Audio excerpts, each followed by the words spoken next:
This is the hell that's Lysychansk, and it's a hell that never falls silent. Look to the right of that huge black plume of smoke. That fresh puff is yet another shell exploding on an horizon already foggy with destruction. The city's being surrounded by Russian troops bit by bloody bit. This bridge over the railway was the main route in. The Russian circle's nearly complete. The attackers are using brute force to sledgehammer their way in from several directions. We drove in as they mounted their latest ferocious onslaught on the city's oil refinery, the second largest in Ukraine. I don't think we should hang around here too long. It felt akin to riding into some sort of Armageddon. Lysychansk is the last remaining stronghold in the Luhansk region of the Donbass. Losing this city will be a monumental loss.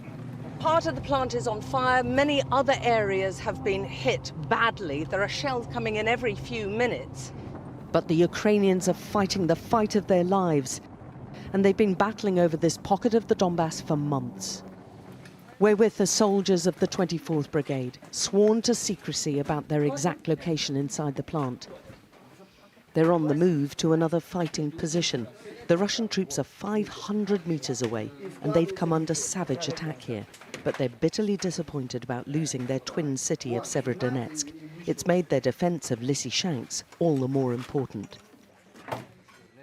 They don't want to give up an inch of territory, but they followed their orders. Yes, it was the right decision, he says. Better to save lives. But every bit swallowed up by the Russians hurts, and their enemies are making slow but steady progress.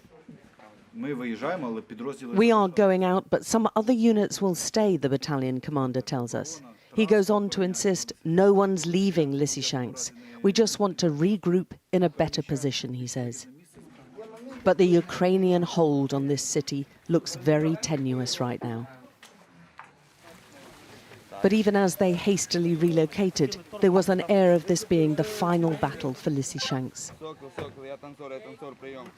They've held the Russians at bay for weeks now, forcing some heavy losses on them and buying time to build up defences in Donetsk, the second half of the Donbass where the Russians will move to next. But they're coming under intense pressure on the Donbass battlefield, and even relocating involves casualties as they're forced to run the gauntlet of fresh shelling. Amid the mayhem of this grim fighting, the explosions and hurry to shift has led to a head-on crash. The injured are having to be rapidly extracted and treated, whilst the heavy smog offers them some slight cover. Those who make it out alive from the line of fire are utterly exhausted and high on relief and almost surprised they're still in one piece. Hello. But there's a growing exasperation at what they see as the delay in sending long-range artillery and better weapons for them to somehow finish this fighting. It would be much better if you send us some new weapons. Are you struggling with the stuff you've got at the moment? Well, can't say that we're struggling, but it would be much better, you know. They take high losses, we need to retreat, but in the end, again, they will go forward again, we will beat them with artillery. They will, again, they have a great amount of losses. So what's your message to NATO and the rest of Europe? Stop being The foot soldiers aren't mincing their words anymore. But there's a determination and courage here that far outstrips the diminishing odds of victory, even as they race to a front to replace colleagues and where they're vastly outnumbered and outflanked.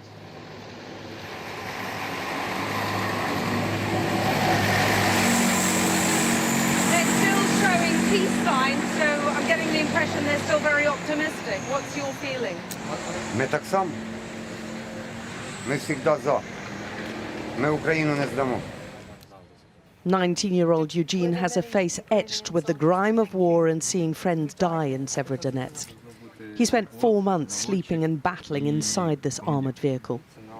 He's old enough to fight and nearly die, but young enough to question withdrawing from Lysychansk. Конечно, обидно, то, что если мы просто его, считай, почти отдали. Сєвєродонецьк, да, нас там задавили, а з Лисичанська просто починаємо ходити. Ну, лично моє мнение, там можна було б ще хоч трохи не подати. But the city is being changed beyond recognition, with every major landmark in the center damaged or destroyed. It's a mass of debris and destruction. The city's authorities and police say already about 3/4 of the area is devastated.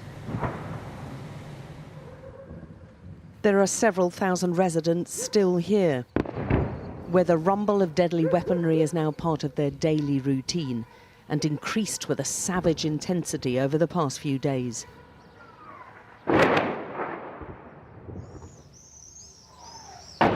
Hear that whistle and that crunch? We know that they're coming from the south of the city, where there's a column of Russian armory which is trying to encircle the city, and they keep landing every 2 minutes. We saw no sign of any Russian troops inside Lysychansk, despite Russian claims, but we did spot the Ukrainians driving back captured Russian armor, their blue and yellow flag flying above it now.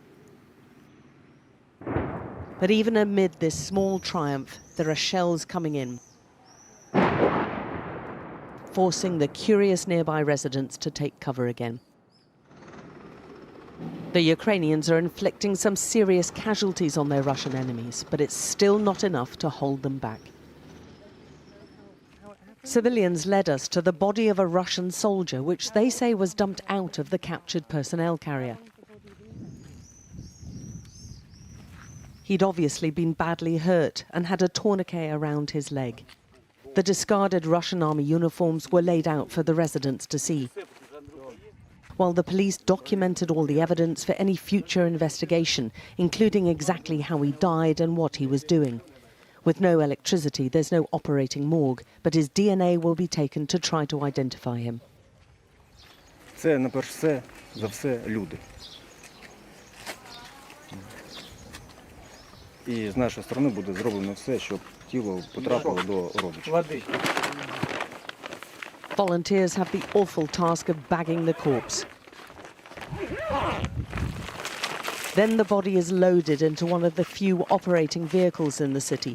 A larder so small, one of the volunteers has to sit cradling the dead Russian soldier on his lap, whilst his colleagues finish up gathering his personal items. Both life and death in Lysychansk is utterly surreal. The Russians deny they're targeting civilians, but plenty of homes are being hit in the fight to seize this city. A few meters away from the flames in this building, we find Ihor, a pensioner who's struggling to accept his flat's been bombed overnight. Both floors above his are burned right through. Are you still staying in there? Да, конечно. А куда мне? У меня нога болит. Куда мне идти? Мне некуда. В общем.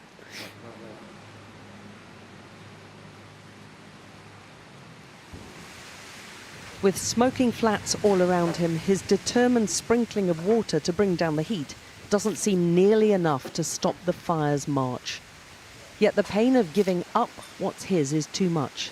And it's this refusal to give in that we've seen repeated over and over again in this country. Alex Crawford, Sky News in Lysychansk in the Donbass, eastern Ukraine.